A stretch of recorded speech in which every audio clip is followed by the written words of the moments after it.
all of a sudden, a lot was pulled. Zachariah worked in the church. He worked in the sanctuary as a priest. It was his turn to go and be in the temple, burn incense and all these other rituals before God in honor of God. And God never promised them that they were going to have a baby. In my mind, if God would have gave Mary and Zachariah the promise of a baby when they were in their 30s and 40s, they would have been excited at first. As time went on, they probably would have began to doubt. Could have kept God from moving in the life the way that they wanted. The baby that they were trusting God for was not an ordinary baby. This was John the Baptist, right? And so God intentionally did not say anything the whole entire time. He never gave them a yes until this day when God sent Archangel Gabriel to the temple to tell Zachariah that yes, this is definitely going to happen.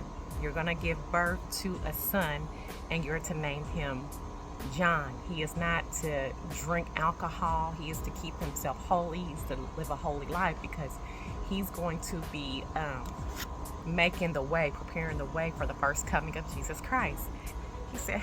He asked Gabriel, he said, how can I know this is going to happen? Gabriel said, I come in the very presence of God. I stand in the very presence of God. Me standing, he said, I'm standing here giving you this message from God's throne. And I believe in my mind that God had already given Archangel Gabriel instructions on how to deal with Zachariah in case he doubted what God was saying about the promise, which was to mute Zachariah, to mute his voice, because as you guys know, our words, or maybe you don't know, but our words are powerful.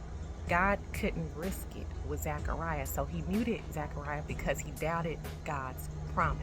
Zachariah left the temple that day, and all the people that are usually out there waiting on the steps of the temple, they saw Zachariah, they saw the look on his face, and they knew that he had saw something, a vision from God.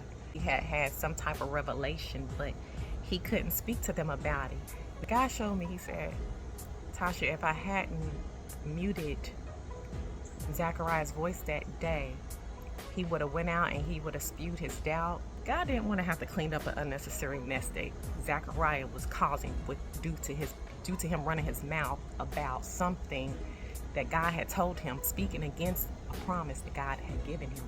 Elizabeth eventually conceived this baby at an old age, and that's where I'm going to pick up, and I'm going to read